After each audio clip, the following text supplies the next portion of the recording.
జార్ఖండ్ 14వ సీఎంగా ఇవాళ ప్రమాణ స్వీకారం చేయనున్నారు జేఎంఎం చీఫ్ హేమంత్ సోరెన్. రాంచీలోని మొరాబాదీ మైదానంలో సాయంత్రం 4 గంటలకు ప్రమాణ స్వీకారం జరగనుంది. ఇదే వేదికగా ఆయన చేత గవర్నర్ సంతోష్ కుమార్ గంగ్వార్ ప్రమాణం చేయించనున్నారు. ఈ కార్యక్రమానికి కాంగ్రెస్ అధ్యక్షుడు ఖర్గే, రాహుల్ గాంధీ, శరద్ పవార్, మమతా బెనర్జీ సహా పలువురు నేతలు హాజరు కానున్నారు. కాగా ఈ ఎన్నికల్లో జేఎంఎం కూటమి 81 స్థానాలకు గాను 56 సీట్లు, ఎన్డీఏ కూటమికి 24 స్థానాలు వచ్చాయి.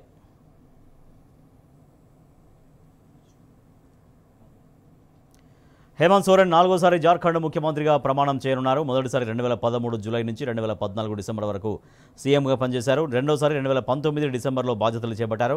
అదే సమయంలో మనీ లాండరింగ్ ఆరోపణలపై ఆయన్ను ఈడీ అరెస్ట్ చేయడంతో 2024 జనవరిలో రాజీనామా చేశారు. జైలు నుంచి బెయిల్పై బయటకు తిరిగి వచ్చి 2024 జూన్లో సీఎంగా మూడోసారి బాధ్యతలు చేపట్టారు. ప్రస్తుతం ఆపద్ధర్మ సీఎంగా ఉన్న హేమంత్ సోరెన్ సాయంత్రం మరోసారి ప్రమాణ స్వీకారం చేయనున్నారు.